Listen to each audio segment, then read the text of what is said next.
Dilute பண்ணி கொடுங்க. இப்போ அதை எப்படி பண்ணலாம் அப்படின்றத பார்க்கலாம். நான் என்கிட்ட இருந்த 2 பழத்தை எடுத்திருக்கேன். நீங்கள் ஸ்வீட்டான பழம் எதுவாக இருந்தாலும் நீங்கள் கொடுக்கலாம். கண்டிப்பாக அதில் வாழைப்பழம் கலந்துக்கங்க.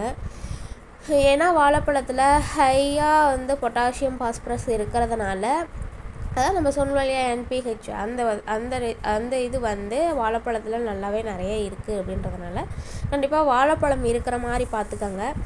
அது இல்லாமல் நீங்கள் ஸ்வீட்டாக எந்த பழம் வேணாலும் நீங்கள் வந்து சேர்த்துக்கலாம்.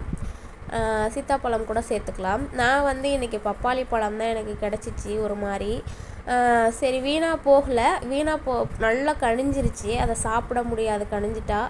அதனால் சரி ஃபெர்டிலைசர் கலந்துடலாம் அப்படின்றதுக்காக இதை எல்லாத்தையும் தோலை வந்து ரிமூவ் பண்ணிவிட்டு நல்லா பெனஞ்சிட்டு இதுக்கு வந்து சர்க்கரை வந்து போடணும். அதாவது நாட்டு சர்க்கரை இல்லைன்னா வெல்லம் கலந்து கொடுங்க. இதில் விதை இருக்கான்னு பார்க்குறேன்.